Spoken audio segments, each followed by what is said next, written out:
A shy girl visits the clinic after a fall, but the young doctor surprises her more than the injury. Hello everyone. Before we begin today's story, I have a small favor to ask. Please hit subscribe and turn on the notification bell so you never miss our channel's new videos.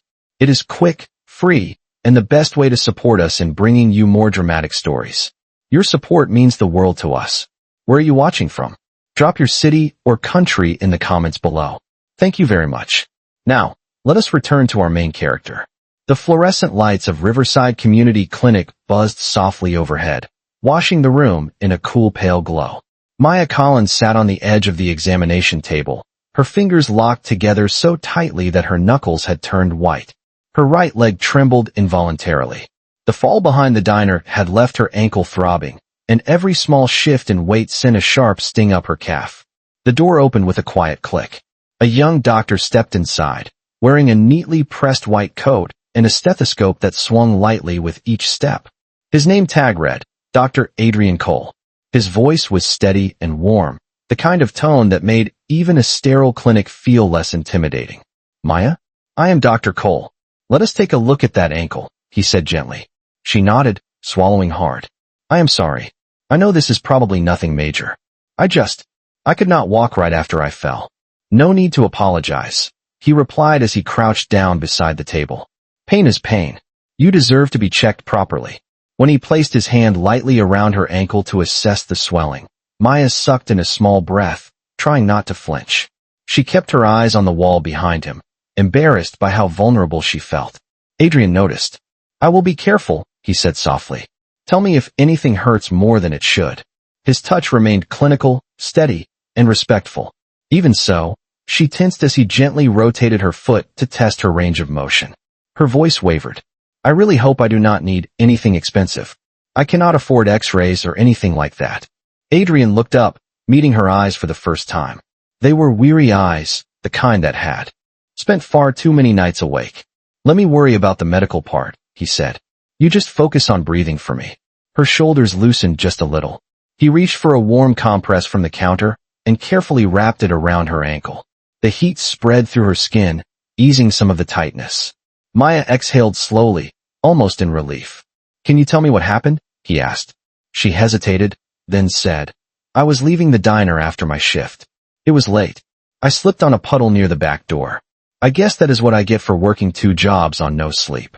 Adrian's brows pulled together, concern flickering across his face. You work 2 jobs? She nodded. Someone has to keep the lights on. It is just me and my little brother. He is still in high school. I promised him he would never feel alone after everything we went through. There was no bitterness in her voice, just quiet determination. Adrian adjusted the compress and stood up. Maya, I think it is a sprain, but I want to monitor you for a little while. You look exhausted, and your pulse was slightly elevated when you arrived. She lowered her gaze, embarrassed again. I have been running on gas station coffee for 2 days. I was trying to save my last $20 for our electric bill. Adrian's expression softened. You do not have to justify anything to me. For a moment, the room fell silent except for the rhythmic hum of the clinic's ventilation fan. Adrian was about to say something more when Maya suddenly wavered forward, her vision blurring at the edges. Hey Maya, he said quickly, catching her by the shoulders before she could fall. Her breath shuddered. I am fine. I just stood up too fast. No, he said calmly but firmly, guiding her back to the table. You are running on empty. Sit, breathe, and stay with me. I am not going anywhere. His voice was steady enough to anchor her. Maya blinked a few times, trying to clear the dizziness. I did not mean to cause trouble. I hate being a burden. You are not a burden, Adrian said. You are a patient. And right now, you need care. That is all. Maya let out a trembling exhale. No one had said words like that to her in a long time.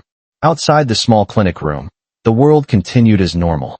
But inside, something subtle and gentle had begun, an invisible thread drawing 2 people from opposite worlds into the same fragile moment. And for the first time that day, Maya did not feel completely alone. The steady beeping of the clinic monitor faded as Maya's breathing returned to normal. Dr. Adrian Cole remained beside her, arms gently crossed, watching for any sign that the dizziness might return. The quiet concern in his eyes contrasted with the cold white lights above them. He was calm, focused, and entirely present, something Maya had not experienced from anyone in a long time. "Do you feel steady now?" he asked. She nodded slowly. "Yes. I just have not slept much. I keep telling myself I can push through everything, but maybe I pushed too far." "You did not just push too far," Adrian said. "You crossed the line where your body could not keep up anymore. Exhaustion is not weakness. It is a warning sign." Maya looked down at her hands. The tremble had returned. "I guess I do not get to ignore it anymore." Adrian pulled a rolling stool toward the table and sat down. "Tell me about your schedule. How long have you been working like this?" She hesitated. "Since last winter. That was when our rent went up. I work at Pineside Diner from 7 in the morning until 3 in the afternoon. Then I help clean offices from 6 until midnight.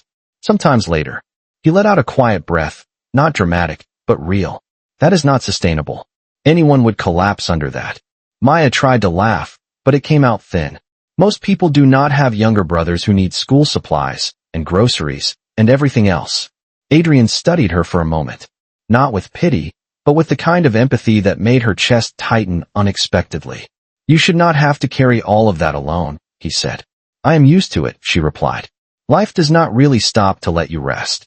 Adrian stood and checked the warm compress, adjusting it so the heat pressed more evenly against her ankle. "Your sprain will heal, but only if you let your body do what it needs to do. That means less strain, more rest, and hydration." Maya smiled faintly. "You sound like every doctor on the internet." "Maybe," he said, returning the smile. "But I have an advantage. I am standing right here, watching someone who is clearly more stubborn than she admits." Her cheeks warmed. She looked away, embarrassed by how easily he saw through her. A soft knock came at the door. A nurse peeked in and handed Adrian a chart. "Dr. Cole, her vitals are stabilizing. Just let us know if you want any additional tests." "Thank you," Adrian said as the nurse closed the door again. Maya stiffened. "I really cannot afford any extra tests." Adrian shook his head. "Relax. I am not ordering anything unless there is a clear medical reason. Right now, you just need fluids and rest." She let out a small sigh of relief. He opened a cabinet and retrieved a bottle of electrolyte solution, twisting off the cap and handing it to her. "Drink this slowly." She obeyed, taking small sips. The cool liquid steadied her, grounding her back into the room. After a few quiet moments, Adrian spoke again. "I want you to stay for a short observation, just to make sure the dizziness does not come back." Maya blinked. "But I have another shift in 2 hours. If I miss it, the manager will replace me." He has been looking for an excuse. Adrian's expression darkened with frustration, though not at her. "That is not acceptable. Your health should not depend on someone else's impatience. That is how it works for people like me," she said softly. Adrian stepped closer, lowering his voice as if trying not to startle a small bird. "Maya, listen to me. You fainted from exhaustion. Your pulse was elevated. Your ankle is swollen. This is not something you can brush off. If you go back to work like this, there is a chance you could collapse again. And next time, you might be somewhere unsafe." She swallowed, knowing he was right, but feeling trapped by her own reality. "Let me stay here for a little while," he said. "Let me monitor you. Please." There was something in the way he said it. Not demanding, not authoritative, just honest concern. Maya finally nodded. "Good," he said softly. "I will check on you every few minutes."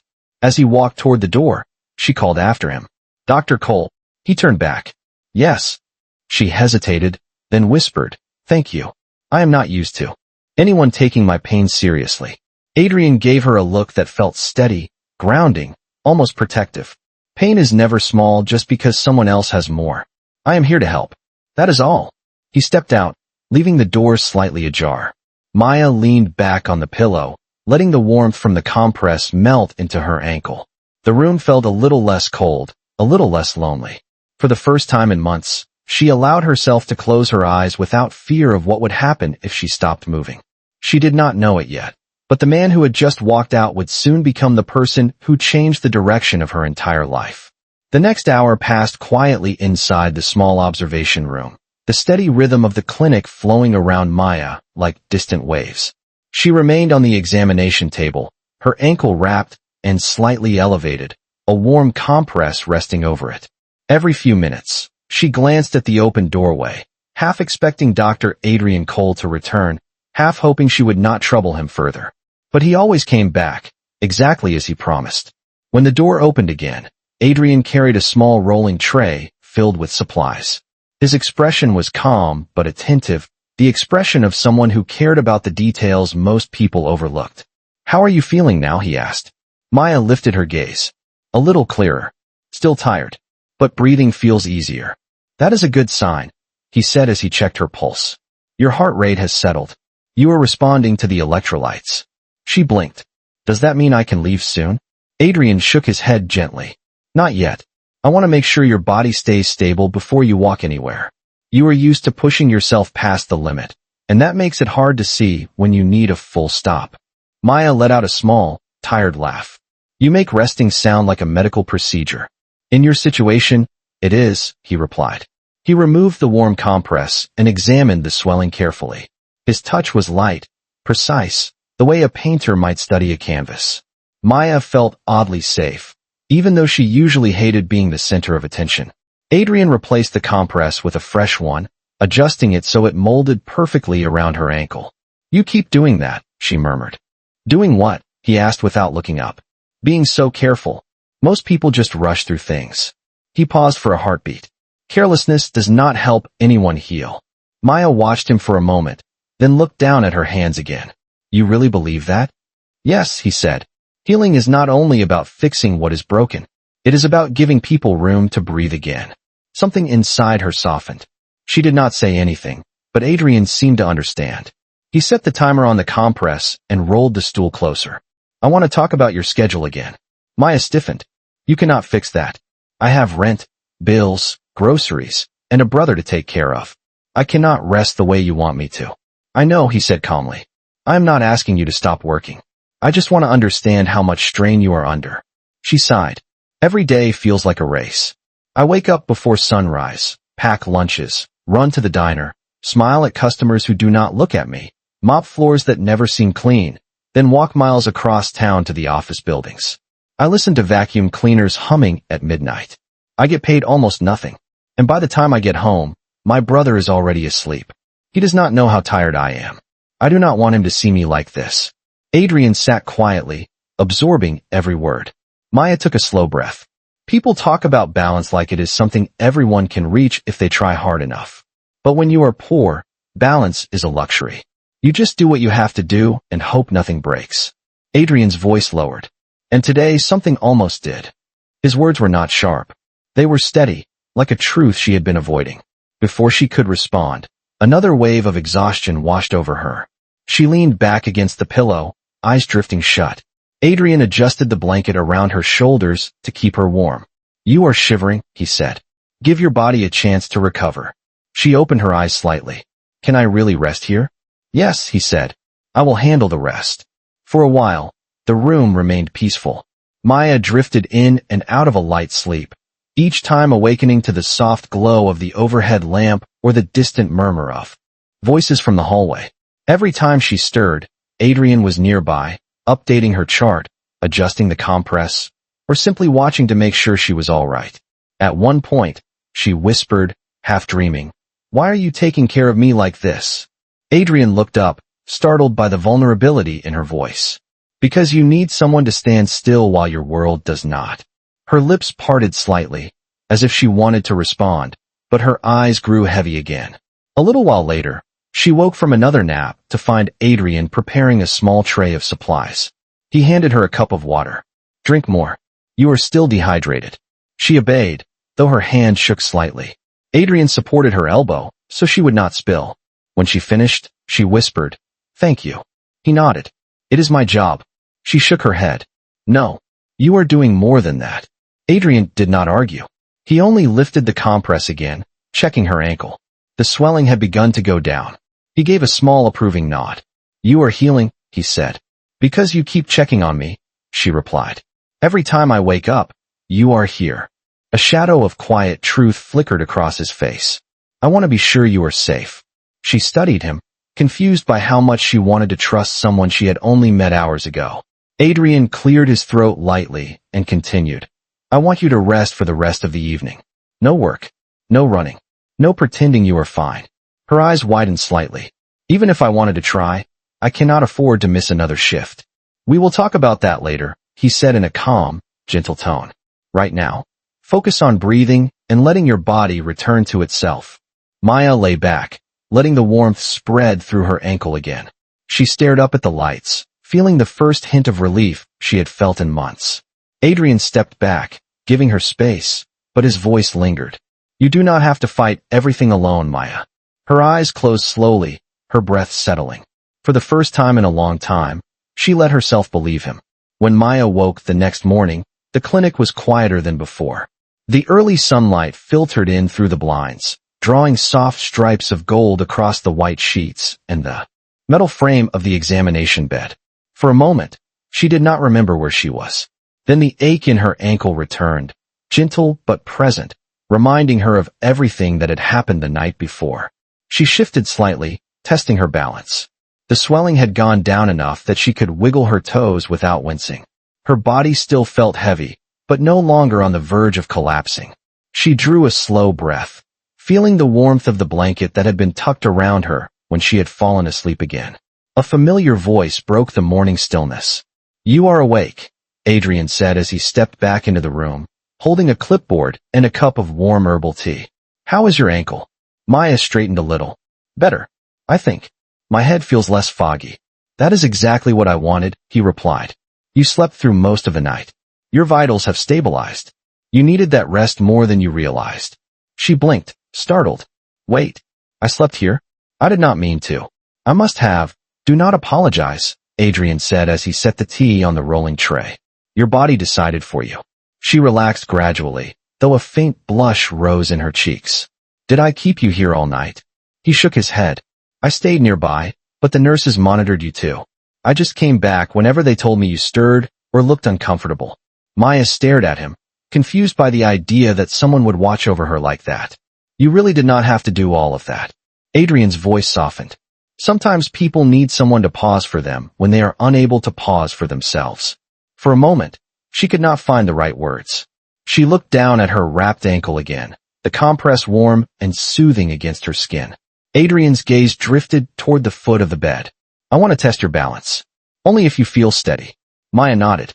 He moved closer, offering his hand not as a man, but strictly as a doctor.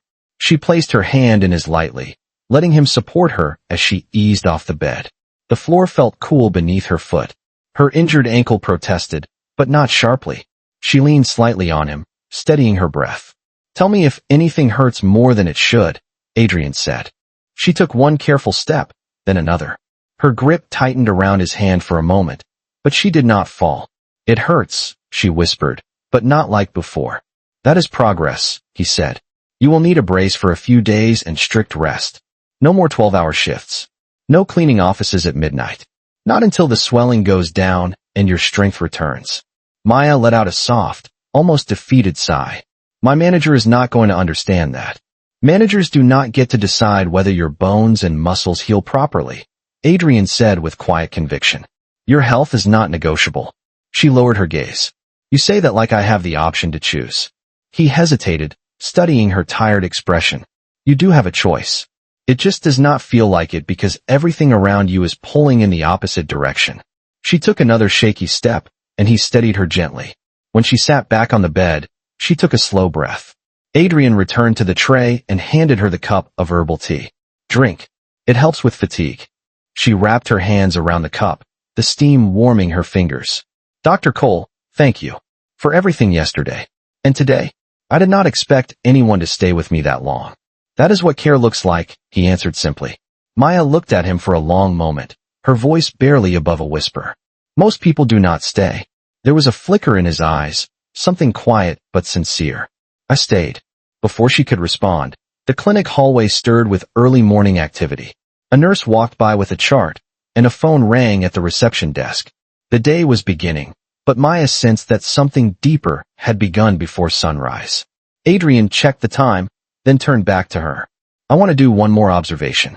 If everything is stable, I will walk you out myself. But only if you promise to go home and rest. No work today. Maya stared at the floor, guilt rising in her chest. If I miss today, the diner might let me go. They have already been cutting hours. And the office cleaning job, they do not wait for people who slow down. Adrian's tone remained calm, but there was a firmness beneath it. Then let the clinic write you an official medical note. You fainted from exhaustion. Any responsible employer has to acknowledge that. Your safety comes first. She hesitated. What if they fire me anyway? Then that is on them, he said. Not on you. She inhaled, letting the weight of those words settle. She had never heard anyone frame it that way. As she finished the tea, Adrian stepped out briefly to grab the brace he had mentioned. Through the partially open door, Maya watched him speaking with another nurse, reviewing a chart, the stethoscope glinting under the hallway lights. He looked composed, confident, fully in his element. A quiet realization brushed through her. Someone like him did not belong in the same world as someone like her. And yet, here he was, choosing to be present, again and again. Adrian returned with the brace and helped secure it around her ankle with professional precision. This will keep the joint stable. Walk slowly. No sudden turns. No carrying heavy trays or buckets. She nodded. I will try. No, he corrected gently. You will do it.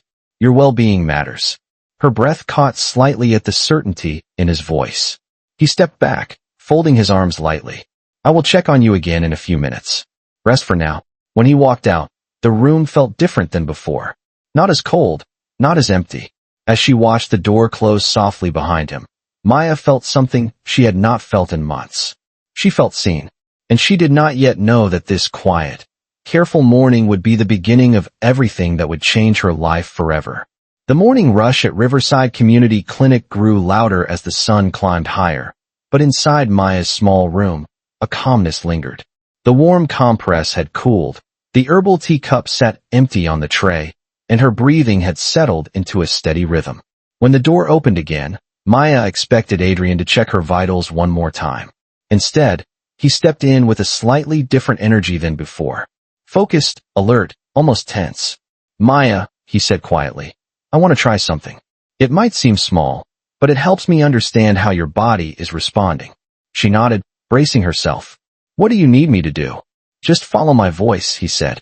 He guided her through a few simple mobility tests, lifting her foot slightly, rotating her ankle within the brace, and shifting her weight gently from one leg to the other while she sat at the edge of the bed. Maya performed each step carefully, her breath shallow but controlled. You are doing well, Adrian said with a small smile. You have better balance than I expected. I guess my body is used to running on empty, she murmured. That is not something to be proud of, he replied. But his tone was not scolding. It was protective. He carefully examined her ankle again. His fingers remained clinical, measured, respectful. When he pressed lightly around a tender spot, she winced. Sorry, he said immediately. I know that hurts. It is fine. You are just doing your job, she whispered. His eyes lifted to hers. A job is checking a chart and sending a patient home. This is different. You scared me last night when you collapsed. Maya blinked. I scared you. Yes, he said simply. Fainting from exhaustion is dangerous. You could have hit your head. You could have been alone. Anything could have happened. She looked down, her throat tight. I am used to being alone. Adrian paused for a moment before speaking again. You should not have to be. Her breath caught softly, but she did not respond. He began removing the old compress and replacing it with a fresh warm one. As the heat settled around her ankle, Maya felt something in her chest loosen, a pressure she had carried for too long. She whispered, Dr. Cole, why are you doing all of this for me? He did not answer immediately. Instead, he adjusted the brace one more time to ensure its fit, then finally met her eyes. Because you deserve care, he said. Not the rushed kind. Not the kind that comes with conditions. The real kind. Her eyes grew damp, but she blinked back the emotion. A soft knock sounded at the door. A nurse leaned in. Dr. Cole, do you want us to prep room 3 for her fluids? Yes, thank you, he said. I will bring her in shortly. When the nurse left, Maya's shoulders tensed. Fluids? I do not think I can afford anything like that. This is not about what you can or cannot afford, Adrian said calmly. This is about what your body needs. You fainted from dehydration. Your blood pressure dipped last night. You need medical support, not fear. But, no, he interrupted gently. I am giving you treatment because it is the right thing to do, not because of money. She inhaled shakily, her voice barely above a whisper. I have never met anyone like you. Adrian did not smile this time. He just looked at her with a steady seriousness. I am not doing anything extraordinary. You have been surviving at a pace that would break most people. Someone needs to help you catch your breath. He stood and offered his arm. Let me help you walk to the next room. Maya hesitated, then slid her hand into his. His grip was firm and steady, purely supportive, helping her stand slowly. She leaned slightly on him as they walked down the hallway, the clinic humming with soft morning sounds. Each step was slow, but she felt secure. When they reached room 3, Adrian guided her to the reclining chair and adjusted the footrest so her ankle remained elevated. He sanitized his hands, prepared the 4, and checked her vitals once more. I will start with a slow drip, he explained. You will likely feel a little colder at first, but it will help stabilize you. She nodded, nervous but trusting. When the 4 began to flow, a chill moved up her arm. She shivered instinctively. Adrian noticed and immediately reached for a blanket. He draped it gently over her. Better? Yes, she whispered. He studied her face for a long moment. You look like someone who has been holding up the whole world alone. She swallowed. Sometimes it feels that way. You do not have to hold anything right now, he said. Let your body recover. That is your only responsibility today. Maya rested her head against the chair. What about work? My brother? The bills. We will figure those out later, he said. One step at a time. His tone carried a quiet promise she could not name. For several minutes, neither of them spoke. The 4-line dripped steadily, the only sound in the room besides their soft breathing. Maya felt her muscles loosening, her mind slowing, her body sinking deeper into the chair. When she finally looked up at him again, her voice trembled. You stayed last night. You did not leave me. I stayed because you needed someone to keep watch, he replied. And I will not disappear just because you are awake now. Her heart tightened at his words, warm and unfamiliar. She closed her eyes, letting the steady rhythm of the 4 lull her. The room felt safe, grounded, almost unreal. Adrian remained by her side, monitoring the drip, watching for any sign of discomfort.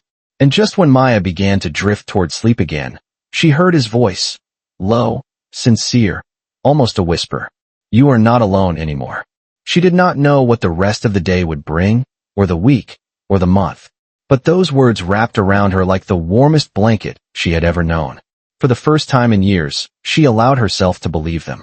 Maya remained in the reclining chair for nearly an hour, wrapped in the clinic blanket, while the 4 steadily replenished the strength she had been burning through for months. The color slowly returned to her cheeks, and the trembling in her hands faded. When the drip finally finished, Adrian carefully removed the line and placed a soft bandage over the spot. You handled that very well, he said. Most patients get restless during an 4, but you stayed calm. Maya managed a tired smile. I think I was too exhausted to fight it. That is not a bad thing, he replied gently. Your body finally got the pause it needed. He helped her sit up slowly.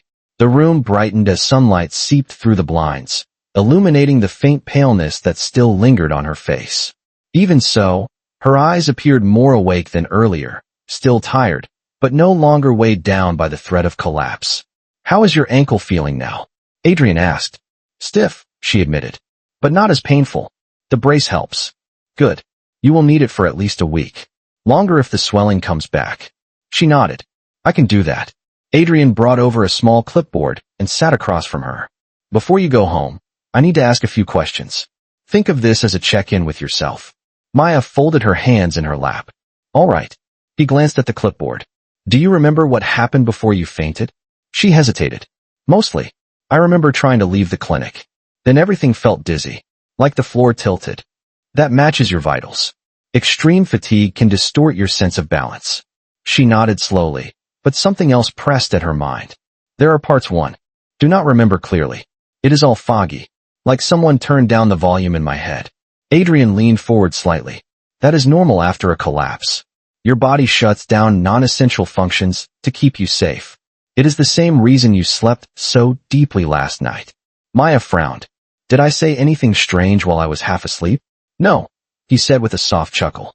Mostly you just whispered things about work schedules and exhaustion. Nothing unusual. She let out a breath of relief, even if the fogginess unsettled her. Thank you. I was worried I might have said something embarrassing. You did not, he said sincerely. And even if you had, it would not change the way I see you. His tone was calm, but the message landed deeper than he probably intended. Maya felt warmth rising behind her eyes. She looked away quickly. Adrian continued. The important thing is that your mind is clear now. Your memory is consistent. That means you are recovering. A nurse entered briefly to hand Adrian a discharge packet. This is everything you asked for, Dr. Cole. Thank you, he said. Once the nurse left, Adrian handed Maya the papers. This includes instructions for your ankle care, your hydration schedule, and a medical note for your employers. Maya stared at the note. I do not know if they will accept it. If they do not, Adrian said evenly, you let me know. She blinked, startled. Why would you get involved in that? Because firing someone for fainting from medical exhaustion is unacceptable, he said. And because you deserve protection, not punishment. Maya looked down at the papers, her voice growing soft. No one has ever said that to me. Adrian rose from his chair and motioned for her to stand. Let us see how you walk. Slowly. She stood, using the side of the chair for support. Her balance wavered, but Adrian moved closer without touching her, keeping his hands near enough to catch her if she stumbled. Maya took a tentative step. Then another. The brace held firm, the discomfort steady but manageable. You are doing well, Adrian said. She met his eyes. I trust you. It slipped out before she realized she had spoken aloud. Her face warmed instantly, but Adrian did not laugh, or brush it off, or let the moment break. Instead, he answered quietly, I am. Glad you do. He guided her toward the hallway. I will walk you to the front so you can call someone to pick you up. Maya froze. I do not have anyone to call. Adrian paused, absorbing the weight of those words. I take the bus, she said, forcing a small smile. It is cheap. You are not taking the bus today, he replied. Not with a brace, and not after last night. She looked confused. Then how am I supposed to get home? I will arrange a ride for you, he said. It is the safest option. She opened her mouth to protest, but Adrian shook his head lightly. This is not a luxury. It is a medical necessity. Maya closed her mouth. As they reached the front desk, the receptionist greeted Adrian with a professional nod, but her eyes flicked toward Maya's brace, her pale complexion, and her wary posture. Adrian spoke with the receptionist for a moment, then returned to Maya. A ride will be here soon, he said. You can sit in the waiting area. I will stay with you until it arrives. You do not have to stay, she said quietly. I know, he answered, but I want to make sure you get home safely. Maya lowered herself onto one of the waiting room chairs, the sunlight warming her shoulders. Adrian sat in the chair beside her, not too close, but close enough to offer a sense of steady presence. She glanced at him, her voice almost a whisper. It is strange. What is? He asked gently. Trusting someone this quickly, she said. It feels like I am remembering something my body knew before my mind caught up. Adrian's expression softened. Sometimes, he said, your heart recognizes safety before you understand why. Maya looked toward the clinic doors, blinking at the brightness outside. For the first time in a long while, she did not dread going home. And though neither of them said it aloud, something between them had shifted, quietly, unmistakably, like a seed taking root before either person noticed it had begun to grow. The ride arranged by the clinic arrived within 15 minutes, a clean silver sedan driven by a contracted medical transport service. Adrian helped Maya into the back seat, making sure her brace was positioned comfortably and that the seat belt did not pull against her leg. When the driver confirmed her address, Adrian nodded approvingly. I will call the clinic later to check on you through the system, he told her. If anything feels worse, you come back immediately. Maya offered a small smile. I will. Thank you for everything. He stepped back as the car pulled away, watching until it disappeared down the street. For a moment, he remained outside the clinic, letting the cool morning breeze settle over him. His mind replayed the night before, the fear he had felt when she collapsed, and the strange sense of responsibility that had taken hold ever since. He told himself it was professional. He told himself it was what any good doctor would do. But he knew there was something more. Inside the clinic, his phone buzzed. A familiar name flashed on the screen. Richard Cole. His father. Adrian exhaled slowly before answering. Hello. Richard's voice came through deep, controlled, and immediately authoritative. I heard from the board that you left the meeting last night. Again. Adrian closed his eyes briefly. I had a patient emergency. You always have a patient emergency, Richard replied sharply. You are an attending-level mind wasting prime years in a clinic designed for low-income walk-ins. You belong in leadership, not treating sprains and dehydration. Adrian glanced at the door Maya had exited through. His jaw tightened. Those patients matter. Of course they do, Richard said, though the dismissiveness in his tone made the words hollow. But our family is responsible for overseeing the medical system, not diving into its smallest parts. You need to think bigger. You need to prepare for your succession plan. I am a doctor, Adrian said, not an executive. You are both, Richard snapped. Cole Medical Holdings is waiting for you to step into your role. The board is waiting. The industry is waiting. And you are spending your time in a clinic that barely has updated equipment. Adrian felt the heat rising in his chest. People here still need help. They need staff doctors, Richard replied. Not the heir to a multi-billion-dollar healthcare empire. A long silence stretched between them. Richard finally added, "Come home tonight. We will discuss this properly." "I cannot tonight," Adrian said. "I have follow-ups." "Then make time," his father retorted. "You cannot hide in that clinic forever." The line went dead. Adrian let the phone fall to his side. His pulse thudded heavily beneath his ribs. Every word from his father landed like a reminder of the life waiting for him. A world of glass boardrooms, high-level negotiations, and a title he had never wanted. He walked back into the clinic, forcing his expression back to neutrality as he passed the nurse's station. One of the nurses, Melissa, approached him. "Dr. Cole, you look like you need a minute," she said gently. He shook his head. "I am fine." "Is this about the board again?" she asked quietly. He paused. "Something like that." Melissa gave him a sympathetic look. "You know we are all grateful you are here. The patients trust you. We trust you." He managed a small nod. "Thank you." As he stepped into his office, he noticed something on the chair, a folded blanket. The one he had used to wrap around Maya during the four. He picked it up slowly, remembering the way she had looked at him before drifting asleep, the way her voice trembled when she admitted how alone she felt, and the way she had said, "I trust you." He sat down, elbows on his knees, the blanket resting across his hands like a quiet reminder. His father wanted him in skyscraper boardrooms. The board wanted him at the head of the empire. The world expected him to step into power. But last night, the only thing that mattered was keeping Maya safe. He rubbed a hand over his face, exhaling long and deep.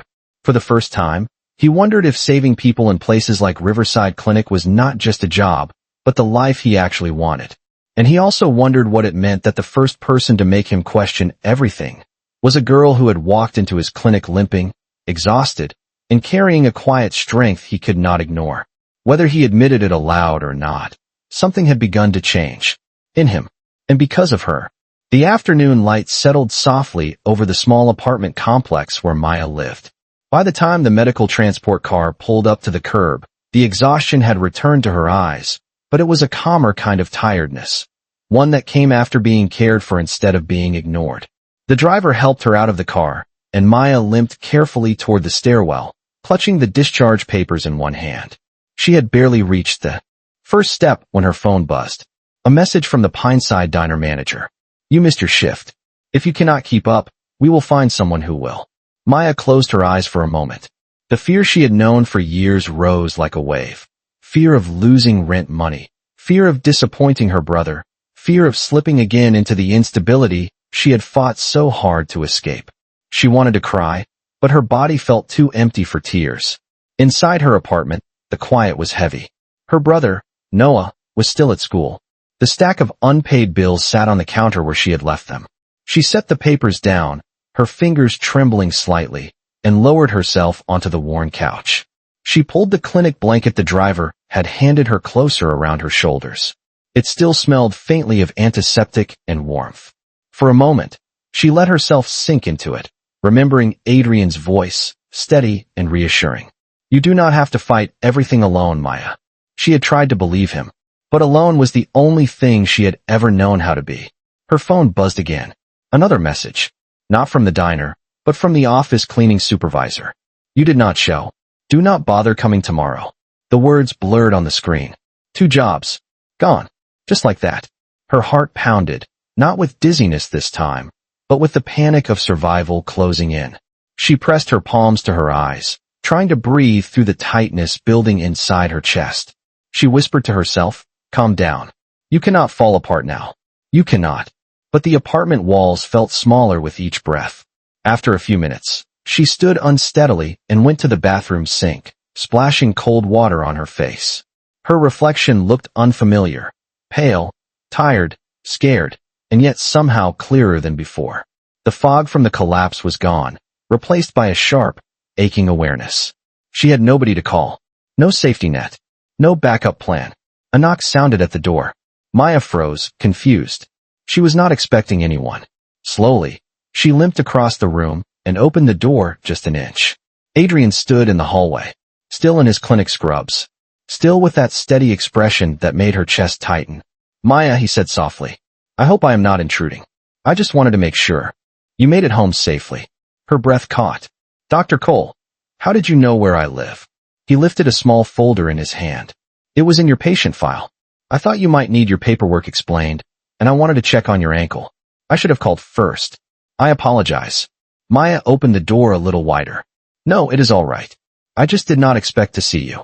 He stepped inside slowly, only when she nodded for him to enter. His eyes scanned the small apartment, the faint clutter of bills, the single couch, the modest kitchen. He did not look shocked or judgmental, only concerned. "How are you feeling now?" he asked.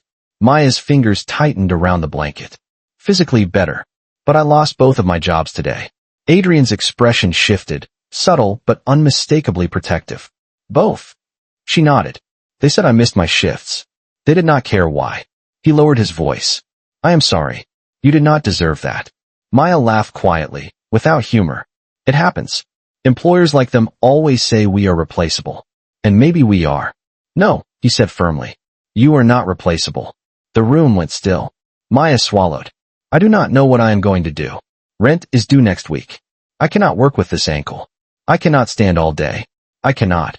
Adrian stepped closer, speaking gently but with purpose. "You are going to breathe. That is the first thing. Everything else can come after." She met his eyes, and something inside her cracked, not in a breaking way, but in a way that let light in. "I do not want to be a burden," she whispered. "You are not," he replied. "You are a patient who needs support. Anyone would, in your situation." Her voice shook. "I hate needing help. Everyone needs help," he said. "Some people just hide it better." For a moment, they simply stood across from each other, the distance between them filled with quiet understanding. Then Adrian added, "You should not be alone with this tonight. I will not overstep, but if you allow me, I can help you figure out your options." Maya looked down at her brace, then at the blanket around her shoulders, then back up at him. And for the first time since losing her jobs, she felt the faintest flicker of hope. "All right," she whispered. "You can stay for a little while." Adrian nodded, his voice soft. "As long as you need." And just like that, the walls of her small apartment felt a little less suffocating. Because someone had walked in, not to save her life, but simply to stand with her while it felt like it was falling apart. Adrian stayed in the small living room, giving Maya enough space to breathe, while still making it clear she was not facing everything alone. The late afternoon light spilled through the blinds, soft and golden, casting gentle patterns on the floor. Maya sat on the couch with her injured ankle propped up on a pillow, the clinic blanket still around her shoulders. She looked steadier than before, but her eyes carried a quiet storm beneath the surface. Adrian noticed. "Before we talk about anything difficult," he said calmly, "I need to make sure you have eaten today." Maya hesitated. "I had a granola bar before work yesterday. I was planning to pick up something cheap today." Adrian nodded slowly. "All right. I am not going to push. But you need food. Your body cannot recover without it." She swallowed, embarrassed. "I know." He stood. "There is a small grocery store a few blocks away. I am going to pick up a few basics. Just enough for tonight." "You do not have to." "I know," he said gently. "But I want to." He waited for her to nod before leaving. When the door clicked shut, the apartment grew quiet again. Maya released a shaky breath and leaned back, letting the blanket fall loosely around her arms. But the quiet did not last. A faint tapping came at the window. Maya stiffened, turning her head slowly. The curtain swayed slightly from a draft, but the tapping continued, soft, inconsistent, like someone brushing their fingernails against the glass. She rose halfway from the couch before remembering the pain in her ankle. She winced and leaned on the armrest instead, listening harder. Another tap. Her heart began to pound. She told herself it was nothing. Just a loose branch. A bird. The wind. But then she heard footsteps outside the hallway, slow and dragging. Not the confident stride of a neighbor. Not the light step of her brother. These were heavier. Hesitant. Wrong. A moment later, the doorknob turned. Not forcefully. Not aggressively. Just enough to test if it was locked. Maya's breath caught. She clutched the blanket tightly around herself. The knob turned again. Then stopped. Silence followed. A silence worse than noise, because it made her feel watched. After several long seconds, the footsteps moved away down the hallway. They faded slowly, but not fast enough to calm her racing heartbeat. Maya limped to the door and slid the chain lock into place with shaking fingers. She whispered to herself, "It is fine. It is probably just someone confused. You are overthinking." But deep down, she knew that was not true. Ever since last night, ever since walking home late, dizzy and exhausted, she had felt the presence of someone lingering nearby. She had chalked it up to fatigue, to paranoia, to fear. But now, standing in her apartment with her ankle throbbing and her pulse racing, she no longer believed the feeling was imaginary. When Adrian returned 15 minutes later, carrying a small bag of groceries, he immediately sensed the tension. "Maya," he asked softly, "are you all right?" She forced a small smile. "Yes, I think so." His eyes lowered to her hands, still trembling. Something happened. She hesitated. Then she nodded. "Maya, tell me." She swallowed. Someone tried the doorknob." Adrian set the grocery bag down slowly. The warmth in his expression shifted into something firmer, protective but controlled. "Did they say anything?" he asked. "No," she whispered. "I just heard footsteps, and the door moved. It stopped when I locked the chain." Adrian kept his voice steady, avoiding panic. "You did the right thing. And you are safe now." He checked the lock, then the window, making sure everything was secure. His movements were calm, methodical. When he returned to her side, his tone was gentler. "Has anything like this happened before?" Maya hesitated again. "Last night on my way home from work. I thought someone was walking behind me. I kept hearing footsteps. But I told myself it was my imagination." Adrian exhaled slowly. "You should not have had to experience that." She pressed her fingers against her forehead. "I hate feeling scared in my own home." "I know," he said softly. "And I am not letting you face that fear alone." The sincerity in his tone made her eyes sting. "I will stay until Noah comes home," Adrian continued. "And if you feel unsafe after that, we will figure something out together." Maya nodded, her breathing steadying. He sat on the chair across from her. "You are dealing with exhaustion, job loss, and now fear in your own building. Anyone would struggle under that weight. What you are feeling is valid." She looked up, her voice trembling. "Do you think I am overreacting?" "No," he said firmly. "I think you are paying attention. And that is how you stay safe." For a moment, the room softened again. The shadows felt less intimidating. The air felt less heavy. Adrian unpacked the groceries, simple things like soup, bread, fruit, and tea, and set them neatly on the kitchen counter. "Let us get you something warm to eat," he said. "And then we will talk about a plan."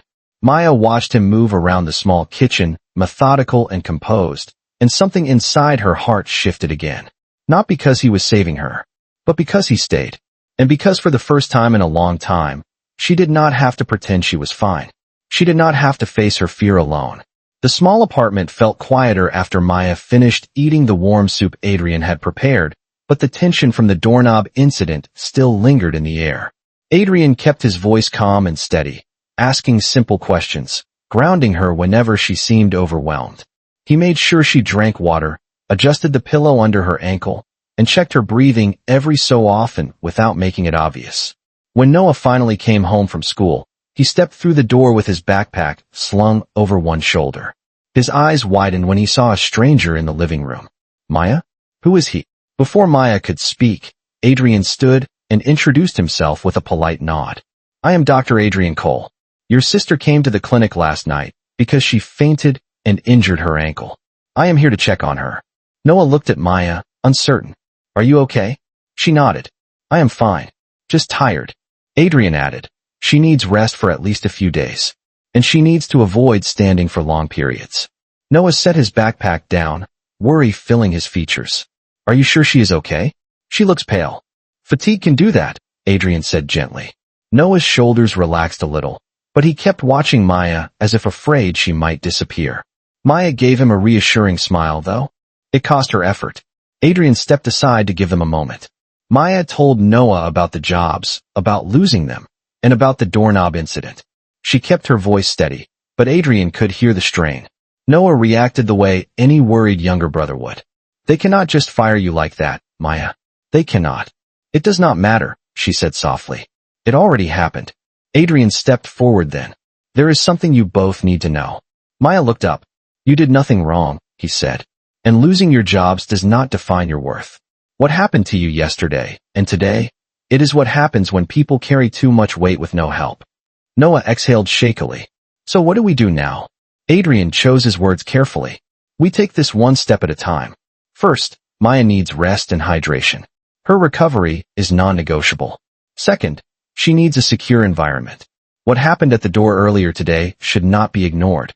Maya felt her heartbeat pick up again. I do not want to make a big deal out of it. It already is a big deal, Adrian said gently. Your safety matters. Noah spoke sharply. We should tell the building manager. Maya shook her head. They barely fix the heat. They are not going to do anything about a loose doorknob. Adrian nodded. If the building staff cannot guarantee safety, there are other steps we can take. I can file an incident report with the clinic's social services department. They handle tenant safety concerns and can send someone to check the building. Maya stared at him. I did not even know that existed. It does, Adrian replied. And it is there for situations like this. Before she could respond, there was a sudden knock at the door, loud, quick, and unexpected. Maya and Noah froze. Adrian immediately lifted a hand, signaling them to stay quiet. He moved to the door calmly and looked through the peephole. His shoulders relaxed just slightly. It is your neighbor, he said. Noah exhaled loudly. Maya pressed a hand to her chest, relieved. Adrian opened the door only a few inches. The neighbor, an older woman from across the hall, stood there nervously wringing her hands. I am so sorry to bother you. But, did anyone else hear someone walking around the halls earlier? Someone was knocking on my door. Very gentle. Almost testing it. Maya and Noah exchanged a look. Adrian spoke in a controlled voice. Yes, something similar happened here. The woman nodded quickly. I thought maybe it was just my imagination, but it did not feel right. I will file a safety report, Adrian said firmly. You should lock your door for the evening. She nodded and retreated back across the hall, closing the door. Maya felt the panic rising again. Adrian crossed the room and knelt beside her, his voice low and steady. You are safe right now. We know it happened, and we will take the correct steps. Maya swallowed hard. Why would someone be testing doors? There could be several explanations, Adrian said, keeping his tone grounded. But we do not assume the worst. We take precautions, and we make sure you are protected. Noah sat on the couch beside his sister. We cannot stay here tonight. Maya looked torn, but Adrian did not pressure her. You decide what feels right. If you want, I can help you contact someone you trust. Maya shook her head. We do not have anyone. Adrian hesitated, then said gently. There are safe housing programs connected to the clinic. Temporary stays for patients who need a secure place until concerns are resolved. It is not charity. It is a service you qualify for. Maya looked at him, uncertain but hopeful. Are you sure? I am, he said softly. And I will help you with the paperwork. For the first time that evening, the fear in her chest loosened. Because this time, she was not confronting it alone. The hallway outside grew quiet again, and for the first time since the doorknob incident, Maya felt her breathing settle. She leaned back on the couch, letting the blanket fall softly around her arms. Noah sat close beside her, and Adrian remained only a few steps away, keeping a careful balance between being present and giving her space. Adrian glanced at the time. The clinic's social services team will not be able to file the full report until morning, he said, but I have already sent the preliminary alert. They will prioritize your case. Maya nodded, still absorbing everything. Thank you. You do not have to thank me, he replied gently. This is part of your care. He pulled a chair closer and sat facing her. Now that we know you are safe. For tonight, I want to talk about something important. Something that is not about fear or emergencies. Noah looked between them, unsure. Adrian continued. Recovery is not only physical. It is emotional too. And after everything you have been carrying, you deserve a moment of stillness. Maya inhaled slowly. I do not know if I remember how to be still. That is exactly why I want to help you practice, Adrian said. He reached into the grocery bag and took out a box of chamomile tea, placing it gently on the table. The warm, simple gesture contrasted sharply with the tension from earlier. This helps calm the nervous system, he explained. And the scent alone can ease stress. Noah stood. I can make it. Adrian nodded gratefully. That would be great. While Noah boiled water in the small kitchen, the apartment fell into a rare quiet. Maya rested her head back against the couch cushion, her ankle propped up, her breathing slowly finding a rhythm. Adrian watched her with careful restraint. His voice, when he spoke again, was soft. Maya, I know today has been overwhelming, but I want you to know something. She opened her eyes. What is that? You handled everything with strength, he said. Real strength. Not the kind that comes from pushing yourself until you collapse, but the kind that comes from being honest about what hurts. Her throat tightened. It did not feel like strength. That is because you are used to carrying everything alone, he replied. But you did not carry today alone. And that matters. The kettle whistled softly in the background. Maya looked toward the kitchen, then back at Adrian. Do you ever get tired? She asked quietly. You seem to have everything together all the time. He let out a quiet breath, the kind that sounded like truth. Yes, I get tired. I just do not always show it. Why not? Because people expect doctors to be steady, he said. And because my family expects perfection. They do not really understand why I choose the clinic over the corporate path. Maya studied him. That does not seem fair. He smiled gently. Life is not always fair, but it is worth fighting for the parts that matter. Before she could respond, Noah returned with the tea. He handed a cup to Maya and set another on the table beside Adrian. Maya wrapped her hands around the warm mug, letting the steam rise against her face. For the first time that day, she felt her shoulders loosen completely. Adrian watched her sip the tea, then said, This is what I wanted for you tonight. A moment where the world is not pressing down. A moment where you can breathe. Maya held the cup closer, letting the warmth settle through her chest. It feels peaceful. That is the goal, he said. Noah sat down again, leaning against the arm of the couch. Do you think things will get better? Adrian answered before Maya could. Yes. Not instantly. Not without effort. But yes. He looked at Maya. Because you are not doing this by yourself anymore. The room filled with a soft stillness, safe, warm, and entirely different from the fear earlier. For a while, no one spoke. The three of them simply sat together, letting the heaviness of the day melt into the quiet. And in that peaceful moment, something subtle shifted again. Not in fear, not in crisis, but in hope. A quiet, steady hope that felt more real than anything Maya had held in a long time. The apartment had grown quiet again, but this time it was a warm, steady quiet. The kind that follows fear, after safety has finally taken its place. Maya finished her tea, resting the mug on the table. Noah had gone to his room to finish homework, leaving her and Adrian in the soft glow of the living room lamp. Adrian checked her ankle one more time, careful and gentle. The swelling has gone down more than I expected, he said. Your body is responding quickly. That is good, she whispered. It feels better. Resting makes a difference, he said. You just have not had the chance to experience that in a long time. Maya looked down at the blanket, running her fingers along the edge of the fabric. It feels strange. Letting myself rest. It should not feel strange, Adrian said. Rest is not a luxury. It is a need. She nodded, taking in his words. Then she hesitated, something on her mind. Slowly, she reached into the small stack of papers she had placed on the table earlier, bills, letters, and the clinic discharge packet. Near the bottom was something she had nearly forgotten. A worn, folded medical invoice. The very same one she had been terrified to look at for months. Adrian recognized it immediately. This was from your last visit, he said quietly. The one you could not pay. She nodded. I kept it because I did not know what else to do. I kept hoping I would finally make enough to take care of it. Adrian looked at her, not with pity, but with quiet understanding. Do you mind if I see it? She handed it to him without a word. He unfolded the paper carefully, smoothing out the creases. It was old, marked with overdue stamps and reminders. For Maya, it was a symbol of how far she had fallen behind. For Adrian, it was something else entirely, a reminder of the system she had been trapped in, a system he knew far too well. He took a slow breath. Maya, This does not define you. Debt does not define you. Struggle does not define you. She looked at him with tired eyes. It feels like it does. I know, he said softly. But it does not have to. He folded the paper again, more neatly than before, and placed it back into her hands. This old bill, he said, it represents what you survived, not what you owe. Maya stared at it, unsure what to say. Adrian continued, let me take care of this. Not as charity, not as a favor, as part of your treatment plan. She looked startled. I cannot let you do that. It is too much. It is not, he said gently. Not compared to how hard you have worked just to stay afloat. Let me help lighten the weight. Just this once. Her eyes softened, shimmering with emotion. Why would you do something like that for me? He answered without hesitation. Because you matter. Because you deserve a chance to breathe without fear chasing you.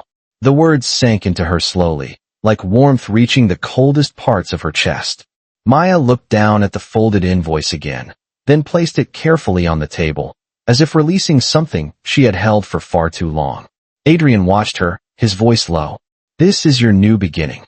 Not because of a piece of paper, but because you finally have space to heal. She whispered, it feels like hope. It is hope, he said. For the first time in years, Maya believed it. The living room had settled into a calm stillness, the kind that comes only after a long night of fear, relief, and truth finally spoken aloud.